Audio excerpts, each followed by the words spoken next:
श्रोते हो नमस्कार. आज आपण ऐकणार आहोत आजोबा आणि नातवाचं गोड नातं उलगडणारी रिटर्न गिफ्ट ही कथा, जी लिहिली आहे सतीश बर्वे यांनी.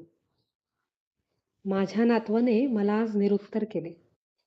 दररोज रात्री तो कितीही उशिरा घरी आला तरी माझ्याजवळ 10-15 मिनिटे शांतपणे बसल्याशिवाय तो जेवत नाही. माझा मुलगा आणि सुनबाई ह्या बाबतीत माझ्याकडे सतत तक्रार करताना म्हणतात की मी त्याला लाडावून ठेवलंय. आता तर त्याचं लग्न देखील झालंय. घरी आल्यावर लवकर जेवून त्याने त्याच्या बायकोसमवेत वेळ घालवला पाहिजे, पण तसं होत नाही.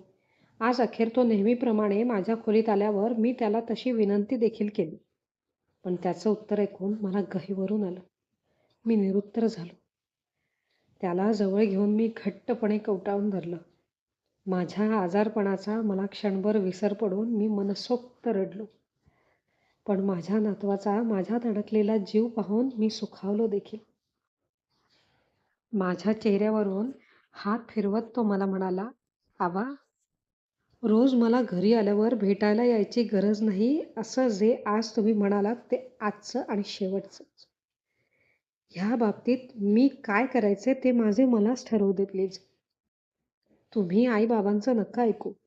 तुमचं माझं नातं नुसतं आजोबा नातवाचं नसून त्यात बऱ्याच आठवणी दाटीवाटीने बसलेल्या आहेत. माझी आठवण जिथपर्यंत मागे जाते तेव्हापासून तुम्ही माझ्यासोबत आहात.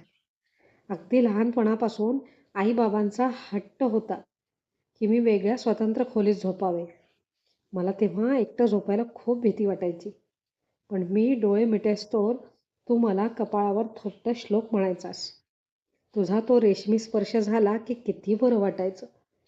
त्यानंतर शाळेला जाताना बसस्टॉपवर तू मला सकाळी सोडायला आणि दुपारी आणायला यायचास.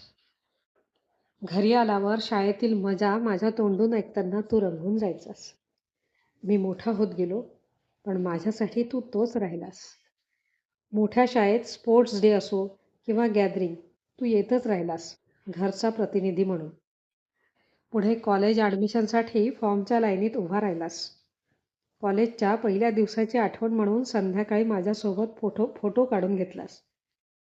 माझी फायनल एक्झाम असताना माझ्यासाठी रात्र रात्र जागून सोबत केलीस. डोळ्यावरची पेंग जाण्यासाठी मला कॉफी बनवून द्यायचास. 2 वर्ष पदव्युत्तर शिक्षणासाठी मी परदेशी जायचं ठरवलं. मी तुझ्यापासून लांब राहणार ही कल्पना सहन न झाल्याने एक दिवस तू स्वतःला खोलीत कोंडून घेतलंस. मी निघायच्या दिवशी मात्र मला हसत हसत निरोप दिलास, पण हट्टाने मला विमानतळावर सोडायला आलास. तिथे तू मला मारलेली मिठी मी नाही विसरू शकत. आबा, लहानपणी जेव्हा भीती वाटायची तेव्हा तू सोबत केलीस. माझ्या शैक्षणिक कालखंडातील प्रत्येक टप्प्यावर तू हिमालयासारखा माझ्या मागे उभा राहिलास. जेव्हा कधी निराश झालो तेव्हा मला सावरायला तू खंबीरपणे उभा राहिलास. परदेशातून शिकून आल्यावर नोकरीच्या पहिल्या दिवशी घरी आल्यावर हक्काने मला घेऊन प्रभादेवीच्या सिद्धिविनायक मंदिरात जाऊन माझ्यासाठी प्रार्थना केलीस. आठवायचं म्हटलं तर कितीतरी गोष्टी आठवतील. तू खरंच सावलीसारखी सोबत केलीस माझी. मी कमी वेळात आज जी काही प्रगती करून सुखी आयुष्य जगतोय याच्या मागे तुझाच आधार आणि आशीर्वाद होता रे. म्हणूनच नोकरी सुरू झाली त्या दिवशीच मी माझ्यापुरता एक निर्णय घेतला. रोज घरी आल्यावर न चुकता तुझी विचारपूस करण्यासाठी तुला भेटायचेच. उशीर झाला तरी हरकत नाही. तुला झोप लागली असली तरीसुद्धा तुझ्या बेडजवळ थोडा वेळ बसून जायचं. माझी आणि केतकीची पहिली भेट झाली तेव्हा मी तुझ्याबद्दल सगळं सांगितलं तिला. मग तिनेच हट्ट केला म्हणून एक दिवस तुला बाहेर हॉटेलात घेऊन गेलो तिच्यासाठी. आज आमचं लग्न झालं असलं तरीसुद्धा मी तुला आल्यावर भेटायला पाहिजे असा तिचा देखील आग्रह असतो. आबा, आजवर तू माझ्यासाठी जे जे केलंस त्या बदल्यात रिटर्न गिफ्ट म्हणून मी तुला रोज भेटतो. तुझी विचारपूस करतो. तुझ्या कपाळावर हात ठेवला की दिवसभराचा थकवा आणि टेन्शन क्षणात दूर होतं. म्हणूनच मी शेवटपर्यंत भेटतच राहणार. तू आईबाबांचं ऐकून मला तुला भेटण्यापासून परावृत्त करू नकोस प्लीज. आबा, तू माझा श्वास आहेस. तुझ्याशिवाय जगणं ही कल्पनाच मी नाही करू शकत. तुझ्या आजारपणात तू खूप थकलायस. उलट आता तर मी आणखी थोडा वेळ तुझ्यासोबत घालवायचा विचार करतोय.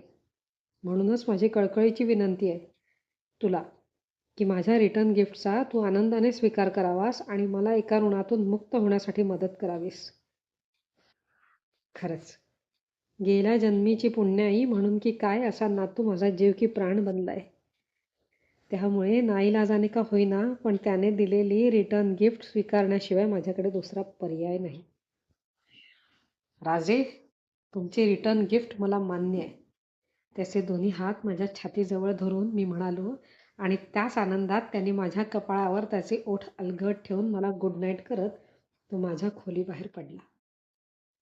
श्रोते हो, ह्या गोड नात्याची कथा आवडली असल्यास लाईक, कमेंट, शेअर आणि सबस्क्राईब करायला मात्र विसरू नका. धन्यवाद.